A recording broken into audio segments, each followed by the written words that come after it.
ನಮಸ್ಕಾರ. Media focus ವೀಕ್ಷಕ ಮಿತ್ರರಿಗೆ ಸ್ವಾಗತ. ನಾನು ಶ್ರೀಪತಿ ಹೆಗಡೆ ಹಕ್ಕಳಡಿ.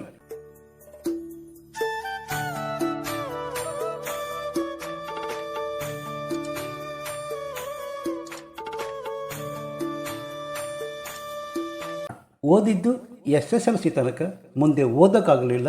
ಆದರೆ ಕೆಲಸಕ್ಕಾಗಿ ಊರು ಬಿಡಲಿಲ್ಲ. ದುಡಿಮೆ ಯಾವುದಾದರೇನು ಅಂತ ತಂಗಿನ ಮರ ಹತ್ತಿ ಕಾಯಿ ಕೊಯ್ಯೋದಕ್ಕೆ ಯುವಕ ಅಜ್ಜ ಕಾಯಿ ಕೀಳೋದು ನೋಡಿಯೇ ಮರ ಹತ್ತೋದಕ್ಕೆ ಕಲಿತ. ಮೊದಲು ಕಾಲ್ತಳೆ, ಎದೆಹಾಳೆ, ಕತ್ತಿ ಗುಂಡಿ, ಕೈಯಾಳ ಬಳಿ ಬಳಸಿ ಮರ ಹತ್ತಿದರೆ ಈಗ ಮರ ಏರುವ ಕೋಕೋನಟ್ ಟ್ರೀ ಕ್ಲೈಂಬರ್ ಸಿಸ್ಟಮ್ ಬಳಸಿ ಮರ ಏರುತ್ತಿರುವುದು ಯುವಕನ ಬದುಕಲ್ಲಾದ ಬದಲಾವಣೆ. ಹಾಗೆ ಜೊತೆಗೆ ಪತ್ನಿ ಇದ್ದಾರೆ, ಮಗಳಿದ್ದಾಳೆ, ಇವರ ದೇಕಾರೇಖೆಗೆ ಅಮ್ಮ ಇದ್ದಾರೆ.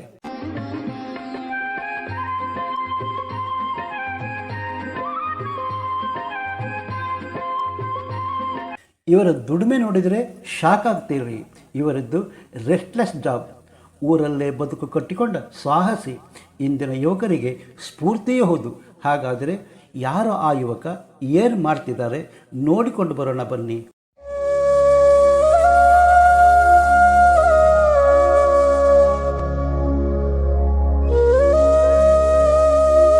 ಇವರ ದುಡಿಮೆ ನೋಡಿದರೆ ಬೆರಗಾಗ್ತೀರಿ.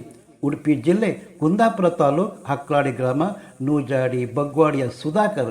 ಇವರು ಕಾಯಿ ಕುಯ್ಯೋದರಲ್ಲಿ ಎಷ್ಟು ಪರಿಣತಿ ಅಂದರೆ, ಯಾವ ಕಾಯಿ ಕುಯ್ಯೋದಕ್ಕೆ ಲಾಯಕು, ಯಾವುದು ಬಲಿತಿಲ್ಲ, ಮತ್ಯಾವುದರಲ್ಲಿ ಬರೀ ನೀರಿದೆ, ಇನ್ಯಾವುದರಲ್ಲಿ ಗಂಜಿ ಸಹಿತ ನೀರಿದೆ ಅಂತ ಕಣ್ಣಲ್ಲೇ ನಿರ್ಧರಿಸುವಷ್ಟು ಪರಿಣಿತ.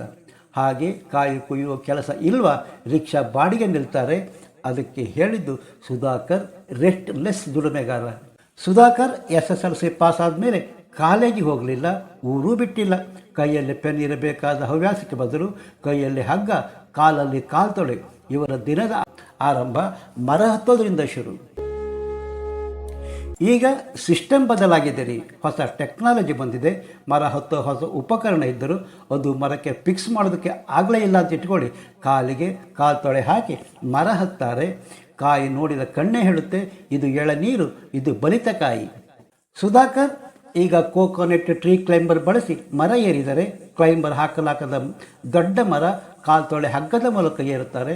ಕ್ಲೈಂಬರ್ ಕಾಲಿಗೆ ಸಿಕ್ಕಿಸಿ ಕೈಯಲ್ಲಿ ಹ್ಯಾಂಡಲ್ ಹಿಡಿದು ಸೈಕಲ್ ಹಿಮ್ಮುಖವಾಗಿ ಫೆಡಲ್ ತುಳಿದಂತೆ ಮರ ಏರಿದರೆ, ಸೈಕಲ್ ಫೆಡಲ್ ಹಿಮ್ಮುಖ ತಿರುಗಿಸಿದಂತೆ ಇಳಿಬೇಕು.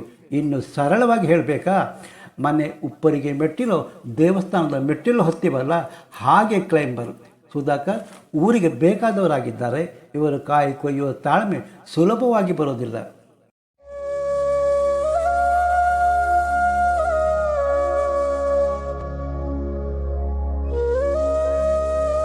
ಸುಧಾಕರ್ ರಜೆ ಇಲ್ಲದ ದುಡಿಮೆಗಾರ. ಯಾವುದೇ ಕೆಲಸ ದೊಡ್ಡದು ಚಿಕ್ಕದು ಎನ್ನುವ ಭಾವನೆ ಇಲ್ಲ. ಪ್ರಾಮಾಣಿಕತೆ, ಶ್ರಮ, ಸಮರ್ಪಣೆ ಸಮಾಜದ ನಿಜವಾದ ಹೀರೋ. ಮರ ಏರಿದಾಗಲೂ ಸುಧಾಕರ್ಗೆ ಫೋನ್ ಕಾಲ್ ಬರುತ್ತೆ ರೀ. ಆದರೆ ಕಾಯಿ ಕೀಳುವಾಗ ಉತ್ತರಿಸೋದಿಲ್ಲ. ರಿಕ್ಷಾನು ಅವರಿದ್ದೇನೆ.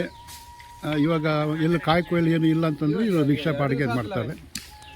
ಆಲ್ರೆಡಿ ಅವರು ಬಂದಾಗಲೇ ಇಲ್ಲಿಗೆ ಬರ್ತಿದೆ ಫೋನು, ನಮ್ಮಲ್ಲಿ ಬನ್ನಿ ಕಾಯಿ ಕೊಯ್ಲಿ, ಕಾಯಿ ಕೊಡಿ ಕೊಡಿ ಅಂತ. ಇವತ್ತು ಬೇಡ, ನಾಳೆ ಇದ್ರಿ ಅಲ್ಲ ಮನೆಗೆ ಪಾಪದವಳಿಗೆ ನೀವು.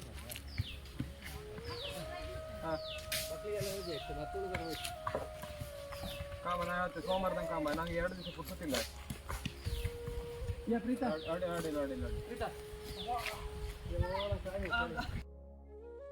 ಮರ ಇಳಿದ ನಂತರ ಅವರೇ ಫೋನ್ ಹಾಯಿಸ್ತಾರೆ. ಏನು ಎತ್ತ ಅಂತ ವಿಚಾರಿಸುತ್ತಾರೆ. ತಂಗಿಯರ ಮರ ಹತ್ತಿ ಕಾಯಿ ಇಳಿಸೋದಾದರೆ ಬೇರೆ ಕಡೆ ಕಾಯಿ ಕೊಯ್ತಿದ್ದೆ, ಮತ್ತೆ ಮತ್ತೆ ಅಕ್ಕ ಅಂತ ಕಾಲ್ ಕಟ್ ಮಾಡುವಷ್ಟು ವ್ಯವಧಾನ ಸೌಜನ್ಯ ಇಟ್ಕೊಂಡಿದ್ದಾರೆ. ಇನ್ನು ಸುಧಾಕರ್ ದುಡಿಮೆಯಲ್ಲಿ ಆಟೋ ರಿಕ್ಷಾ ತೆಗೆದುಕೊಂಡಿದ್ದಾರೆ. ಕಾಯಿ ಕೊಯ್ಲು ಇಲ್ಲದಾಗ ಆಟೋ ಬಾಡಿಗೆ ಮಾಡ್ತಾರೆ. ತೋಟ ಮನೆ ದೂರವಿದ್ದರೆ ತನ್ನ ಆಟೋದಲ್ಲೇ ಕೂಗಿದ ಕಾಯಿ ಮನೆಗೆ ಸಾಗಿಸುತ್ತಾರೆ.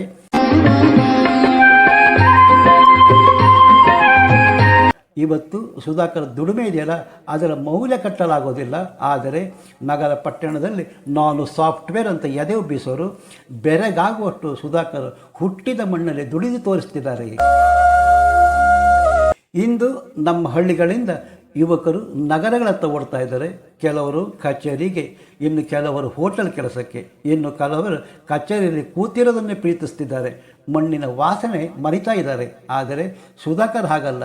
ಸುಧಾಕರ್ ಬದುಕು, ಕುಟುಂಬ, ನಮ್ಮವರ ನಡುವೆ, ಮರಗಳ ನಡುವೆ ಎನ್ನುವ ತತ್ವದಲ್ಲಿ ನಂಬಿಕೊಂಡಿದ್ದಾರೆ. ಮಣ್ಣಿನ ನಡುವೆ ಎನ್ನುವುದನ್ನು ತನ್ನ ಬದುಕಿನಿಂದ ಸಾಬೀತುಪಡಿಸಿದ್ದಾರೆ. ಸುಧಾಕರ್ ಬದುಕು ನೋಡಿ ನಾವು ಈ ಮಣ್ಣಿಗೆ ತಿರುಗಿ ನೋಡುವ ಸಮಯ ಇದಲ್ವ. ಕಾಯಿ ಕೊಯ್ಯೋ ಸುಧಾಕರ್ ಕತೆ ಯುವಕರಿಗೆ ಗಟ್ಟಿಪಾಠ. ಸುಧಾಕರ್ ಕಣ್ಣಲ್ಲಿ ಕನಸುಗಳು ಇಲ್ಲ ಅಂತ ಅನಿಸಬಹುದು, ಆದರೆ ಈ ದುಡಿಮೆ, ತಾಳ್ಮೆ ನಿಜವಾಗಿಯೂ ಯುವ ಸಮಾಜಕ್ಕೆ ಸ್ಫೂರ್ತಿ.